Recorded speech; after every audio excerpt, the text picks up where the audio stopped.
Raj Tamil media பார்வையாளர்களுக்கு எனது அன்பான வணக்கம். இந்த வீடியோவில் நம்ம வேலூர் மாவட்டம் கத்தாழம்பட்டு ஊராட்சி சிங்கிரி கோயில் கிராமத்தில் அமைந்திருக்கிற லட்சுமி நரசிம்மர் திருக்கோயிலினுடைய வரலாற்றை பற்றி பார்க்க இருக்கிறோம். வாங்க பார்க்கலத்தில் ஆட்சி செய்தவர்கள் சம்புவராயர்கள். ராஜகம்பீர சம்புவராயர் என்கிற அரசன் தொடங்கிய முதல் தன்னாட்சி சில ஆண்டுகள் நீடித்து பிறகு விழுந்து போனது. அதற்கு பிறகு வென்று மண்கொண்ட சம்புவராயர் என்கிற அரசன் 1330களில் இரண்டாவது தன்னாட்சியை நிறுவி பல ஆண்டுகள் ஆட்சி செய்கிறார். இவரது மகன் திருமல்லிநாதன் ராஜநாராயண சம்புவராயர் என்பவர். இந்த ராஜநாராயண சம்புவராயர் என்கிற அந்த அரசன் காலத்தில் கட்டப்பட்டதுதான் இந்த லட்சுமி நரசிம்மர் திருக்கோயில். இந்த திருக்கோயில் மிக ஒரு அகண்ட செவ்வக வடிவத்திலான கருவறையை கொண்டது. இந்த கருவறையில் தமிழகத்தில் பெரும்பாலான இடங்களில் காண முடியாத அளவிற்கு நரசிம்மர் தன்னுடைய வலது தொடை மீது லட்சுமியை அமர்ந்த கோலத்தில் உட்கார வைத்து கொண்டு காட்சி தருகிறார். அமர்ந்த நிலையில் சுமார் 6 அடி உயரம் கொண்ட மிக கம்பீரமான சிலை இந்த லட்சுமி நரசிம்மர் கருவறையில் காணப்படுகிறது. கிழக்கு முகமாக இந்த திருக்கோயில் ஒரு சிறு குன்றின் மீது அமைக்கப்பட்டிருக்கிறது. இந்த கோயிலுக்கு அருகாமையில் ஜவ்வாது மலையிலிருந்து ஓடுகிற நாக நதி கிழக்கு முகமாக பாய்கிறது. இந்த திருக்கோயில் ஏறத்தாழ ஒரு குடவரை போன்ற அமைப்பில் கட்டப்பட்டது. ஆகையினால் இந்த திருக்கோயிலினுடைய வரலாற்றை நாம் பல்லவர் காலத்தில் இருந்து கூட சில வரலாற்று ஆய்வு அறிஞர்கள் தொடங்குகிறார்கள். உதாரணமாக ராஜவர்மன் காலத்திலும் நரசிம்மவர்மன் காலத்தில் கூட இந்த பகுதி பல்லவர்களுடைய கட்டுப்பாட்டில் இருந்திருக்கலாம், அவர்களுடைய பங்களிப்பு கூட இந்த கோயிலுக்கு இருந்திருக்கிறது என்று சில கல்வெட்டு ஆதாரங்களை காட்டி அறிஞர்கள் கூறுகிறார்கள். இப்படி ஒரு மலை மீது பல்லவர்கள் காலத்தில் எழுப்பப்பட்ட ஒரு குடவரை அமைப்பில் இந்த திருக்கோயில் அமைக்கப்பட்டிருக்கிறது. பார்ப்பதற்கே மிக ஒரு ரம்மியமான இடத்தில் வழிநெடுகிலும் வாழைத்தோப்புகளும் நெல் பயிர்களும் இருக்கிற அந்த பகுதியில் ஒரு சிறு குன்றின் மீது தூரத்தில் இருந்து பார்க்கும்போது மிக ஒரு அழகிய ரம்மிய காட்சியாக இந்த கோயில் அமைக்கப்பட்டிருக்கிறது. இந்த கோயிலுக்கு பெயர் லட்சுமி நரசிம்ம ஆலயம், லட்சுமி நரசிம்மர் ஆலயம் என்றாலும் கூட கல்வெட்டுக்களில் இந்த திருக்கோயில் சிங்ககிரி கோயில் என்றுதான் பதிவு செய்யப்பட்டிருக்கிறது.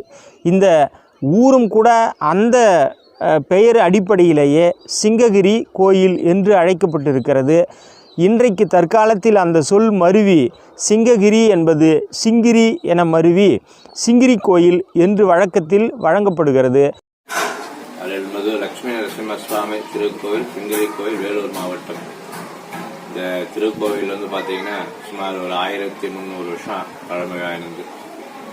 இந்த திருக்கோயிலில் அருள்மிகு லட்சுமி நரசிம்ம சுவாமி வந்து தாயார் வந்து எல்லா இடத்துலையும் வந்து இடது பக்கத்தில் இருக்கு. இங்கே விசேஷம் வந்து வலது பக்க தாயார். அதாவது பல்லவர் காலத்தில் ராஜநாராயண ஒரு ராஜா, அவருக்கு வந்து புத்திரபாகியம் இல்லை, சோழிங்கர் போகிறது உண்டு. ஒரு நாள் போக முடியாத ஒரு சூழ்நிலை, அவர் வந்த பரிவாரங்களோட இங்கே தங்குற மாதிரி ஆகிப்போச்சு. இந்த மலைக்கு பேர் வந்து சுதர்சனகிரி அப்படின்ற மலை. இந்த சுதர்சனகிரின்ற மலையில வந்து சங்கு சக்கர நாமமா இருக்க எனக்கு ஒரு சன்னதி நிர்மாணம் பண்ணணும்னு சொல்லி ராஜா கனவுல சொன்னார். எப்படி பண்றதுன்னும் போது அப்போ ராஜாவுக்கு சொன்னார், தாயார் வந்து எல்லா இடத்துலயும் வந்து இடது பக்கத்துல வச்சுட்டு இருப்பேன், இங்க விசேஷமா வந்து வலது பக்க தாயாரோட திருத்தலத்தை கோவில்ல வந்து சேவை சாதிக்கணும்.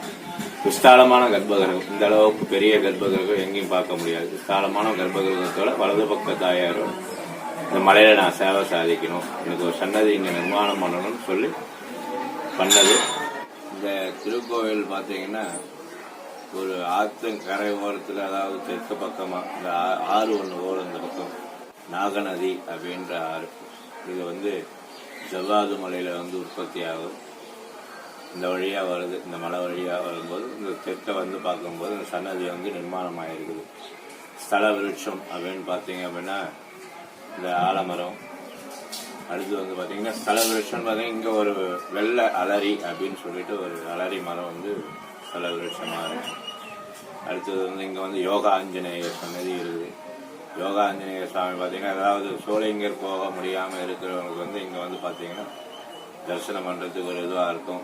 மலை அது சோழிங்கர் வந்து 400 படிக்கட்டு. இங்கே வந்து பெருமாளை பார்த்த மாதிரி யோகா ஆஞ்சநேயர் தியானம் பண்ணிட்டு இருக்காரு. இங்கே வந்து அவரை பார்த்துட்டு மேலே வரணும், யோகா ஆஞ்சநேயரை பார்த்துட்டு.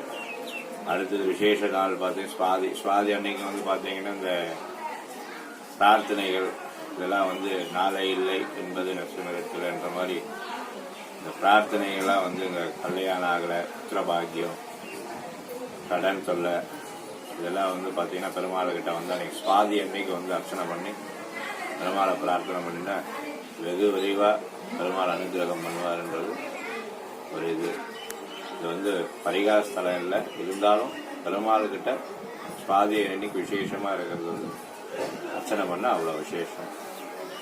இந்த கோவிலில் வந்து பார்த்தீங்கன்னா சனிக்கிழமை வாரம் சனிக்கிழமை விசேஷமாக இருக்கும். சுவாதி பெருமாள் நட்சத்திரம் வந்து சுவாதி வந்து விசேஷமாக இருக்கும். அப்புறம் வைகுண்ட ஏகாதசி ஜனவரி 1 புரட்டாசி சனிக்கிழமை இந்த மாதிரி விசேஷ நாள்லாம் ஆகும். வைகாசி மாதம் வந்து நரசிம்ம ஜெயந்தி அன்னைக்கு பெருமாளுக்கு திருக்கல்யாணம் உற்சவம் நடக்கும்.